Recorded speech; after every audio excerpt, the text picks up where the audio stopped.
हम सभी पृथ्वी की सबसे बाहरी सतह क्रस्ट पर रहते हैं। क्रस्ट के नीचे मेंटल और उससे नीचे पृथ्वी का सबसे गर्म हिस्सा कोर स्थित होता है। क्रस्ट और मेंटल मिलकर लिथोस्फीयर बनाते हैं, जो अनेक छोटे बड़े टुकड़ों यानी कि टेक्टोनिक प्लेट्स में बटा होता है। टेक्टोनिक प्लेट्स किसी पजल की तरह आपस में फिट हो जाती हैं, लेकिन ये स्थिर नहीं रहती, बल्कि पूरे वर्ष में कुछ सेंटीमीटर की दर से तैरती या खिसकती रहती हैं। तैरने की प्रक्रिया को हम ऐसे समझ सकते हैं। जब पानी को उबाला जाता है तो गर्म अणु ऊपर और ठंडे अणु नीचे की ओर एक चक्र में घूमते रहते हैं। इस प्रक्रिया को कन्वेक्शन करंट कहते हैं। ठीक इसी तरह टेक्टोनिक प्लेट्स भी ऊपरी मेंटल पर कन्वेक्शन करंट यानी कि लगातार गर्म और ठंडे होने के चक्र के कारण तैरती रहती है। तैरने की वजह से टेक्टोनिक प्लेट्स आपस में लगातार टकराती रहती हैं, जिसके कारण इनके किनारों पर घर्षण पैदा होता है और ये आपस में फंस जाती हैं। ऐसा होने पर दबाव काफी बढ़ जाता है और बड़ी मात्रा में ऊर्जा सिस्मिक वेव यानी कि भूकंपीय तरंगों के रूप में फैल जाती है। इन्हीं भूकंपीय तरंगों के कारण ही भूकंप आता है। अर्थक्वेक का डिफिनीशन जाने कि it is the sudden breaking of the rock mass, और जो ब्रेकिंग होने से जो रॉक का एनर्जी आता है और जो वाइब्रेशन हम फील करते हैं, तो उसी को हम अर्थक्वेक करते हैं। टेक्टोनिक प्लेट्स के टकराने से जिस स्थान से ऊर्जा निकलती है उसे हाइपोसेंटर या फोकस पॉइंट कहते हैं। इससे सीधी रेखा पर क्रस्ट पर जो बिंदु बनता है उसे एपिसेंटर कहते हैं। भूकंपीय तरंगे बॉडी वेव और सरफेस वेव के रूप में पृथ्वी के अंदरूनी और ऊपरी सतह पर फैल जाती हैं। बॉडी वेव दो प्रकार की होती हैं, पी और एस वेव। प्राइमरी वेव के बाद सेकेंडरी वेव को महसूस किया जाता है। आप इस लिंकी के जरिए देख सकते हैं कि पी वेव कैसी दिखती है। वहीं एस यानी कि सेकेंडरी या शेयर वेव्स गति के मामले में पी वेव से थोड़ी कम होती हैं। ठीक इसी तरह सरफेस वेव भी दो प्रकार की होती हैं, लव वेव और रेलिक वेव। भूकंप से सबसे ज्यादा नुकसान इन्हीं तरंगों के कारण होता है।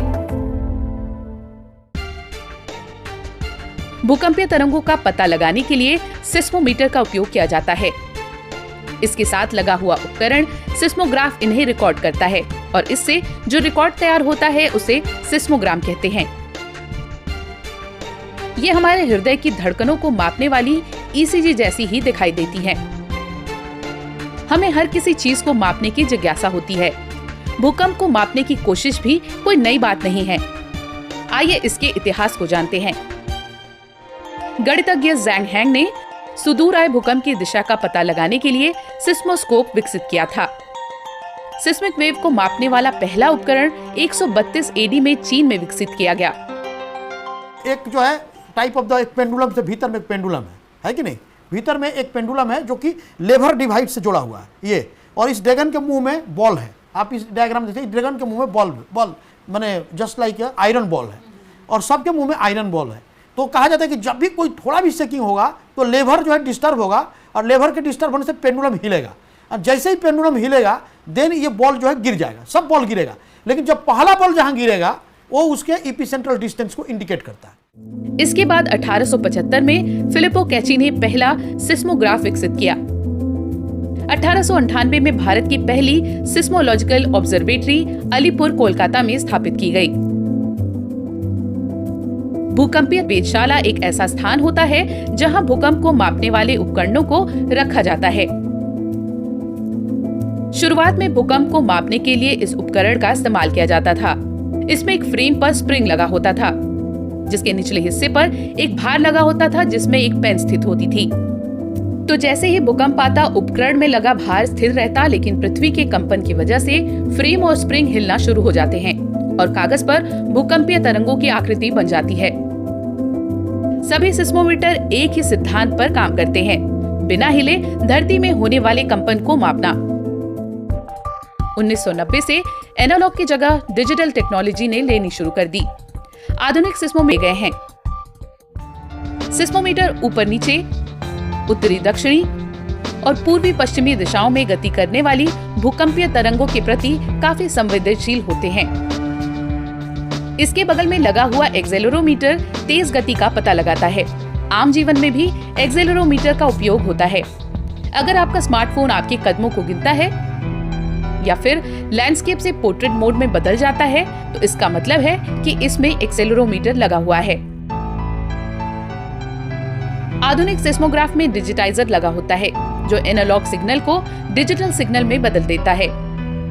इसके बाद ये डिजिटल जानकारी सैटेलाइट कम्युनिकेशन डिवाइस वीसैट के जरिए सेंट्रल रिसीविंग सेंटर नई दिल्ली पहुंचता है। वीसैट 2 वे ग्राउंड स्टेशन है जो डेटा को सैटेलाइट के जरिए भेजता और ग्रहण करता है। डिजिटल हो या फिर एनालॉग, भूकंप के एपिसेंटर और मैग्नीट्यूड को मापने का सिद्धांत एक ही होता है। कैसे? आइए इसको समझते हैं। भूकंपीय तरंगों का विश्लेषण करने से पृथ्वी के अंदर होने वाली असमान हलचलों का पता चलता है और इसके जरिए हम भूकंप के स्रोत से जुड़े सभी सोर्स पैरामीटर्स का पता लगा सकते हैं। सोर्स पैरामीटर का मतलब है भूकंप कब आया था और इसकी क्या स्थिति थी, अथवा भूकंप कितना शक्तिशाली था, यानी कि इसका मैग्नीट्यूड कितना था। हम इन सभी जानकारियों को कम से कम समय में मुहैया कराते हैं जिससे कि आपदा प्रबंधन राहत कार्य शुरू किया जा सके। सिस्मोग्राम के जरिए वैज्ञानिक पी और एस वेव के पहुंचने के समय के बीच के अंतर का पता लगाते हैं, जिससे रिकॉर्डिंग स्टेशन और भूकंप के स्रोत के बीच की दूरी का पता चलता है। दूरी का पता लगने के बाद एपिसेंटर को खोजना आसान हो जाता है। नहीं समझ आया तो चलिए एक उदाहरण के जरिए समझते हैं। कल्पना करिए असम में एक भूकंप आया और 3 सिस्मिक स्टेशन ने भूकंपीय तरंगों को रिकॉर्ड किया। अब स्टेशन ए से दूरी को रेडियस के रूप में लेते हुए वैज्ञानिक इसके चारों ओर एक गोला बनाते हैं। ऐसा ही वो स्टेशन बी और सी के साथ भी करते हैं। तीनों गोले आपस में जिस बिंदु पर मिलते हैं वही एपिसेंटर यानी कि भूकंप का केंद्र होता है। अब मैग्नीट्यूड यानी कि व्यापकता की बात करते हैं। 1970 तक वैज्ञानिक रिक्टर स्केल का इस्तेमाल करते थे। रिक्टर स्केल एक गणितीय फॉर्मूला है जिससे भूकंप की व्यापकता को मापा जाता है, जिसका आविष्कार भूकंप विज्ञानी चार्ल्स रिक्टर ने किया था। इस गणितीय फॉर्मूले का उपयोग करने के लिए भूकंपीय तरंग की ऊंचाई यानी कि एम्पलीट्यूड और साथ ही पी और एस वेव के पहुंचने के बीच की दूरी का पता लगाना होता है।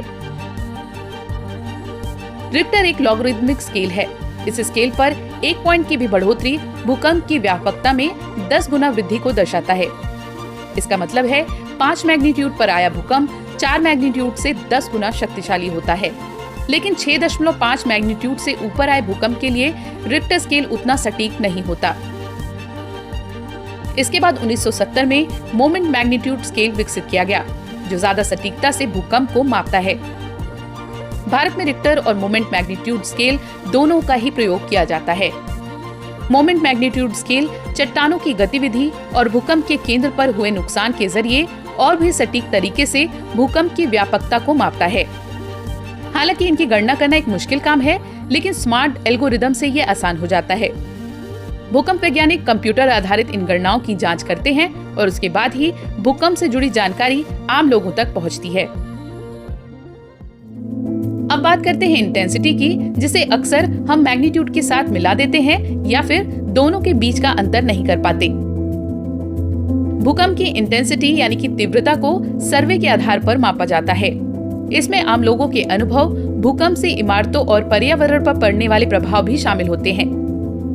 लेकिन यहाँ ध्यान देने वाली बात यह है कि इंटेंसिटी मापने का ये आधार स्थान के साथ बदल सकता है, क्योंकि भूकंप के स्रोत से दूर की अपेक्षा नजदीक स्थान ज्यादा प्रभावित होगा। आज के दौर में लोगों के अनुभवों को ऐप के जरिए इकट्ठा किया जाता है। आपने क्या अनुभव किया, आप ये जानकारी हम तक पहुंचा सकते हैं। आप इन सवालों के जवाब देते हैं और हमें जानकारी मिल जाती है। आप ये जानकारी हमें हमारी भूकंप मोबाइल ऐप के जरिए भी पहुंचा सकते हैं। हमारे पास पहुंचने के बाद ये जानकारी आम जनता तक पहुंचती है। इसके बाद इन अनुभवों को मॉडिफाइड मर्काली स्केल पर रोमन के 1 से 12 अंक पर आंका जाता है। इंटेंसिटी को 2 या फिर कमजोर तब समझा जाता है जब किसी क्षेत्र के कुछ ही लोग या खास तौर पर ऊपरी मंजिल पर रहने वाले भूकंप को महसूस करते हैं। इंटेंसिटी 11 या फिर विनाशकारी तब होती है जब एक भी इमारत खड़ी ना बची हो। सिस्मोस्कोप से डिजिटल सिस्मोमीटर का सफर पूरा करने के बाद अब वैज्ञानिक ये शोध कर रहे हैं कि आने वाले समय में इंटरनेट आधारित केबल्स के जरिए भी भूकंपीय तरंगों का पता लगाया जा सके।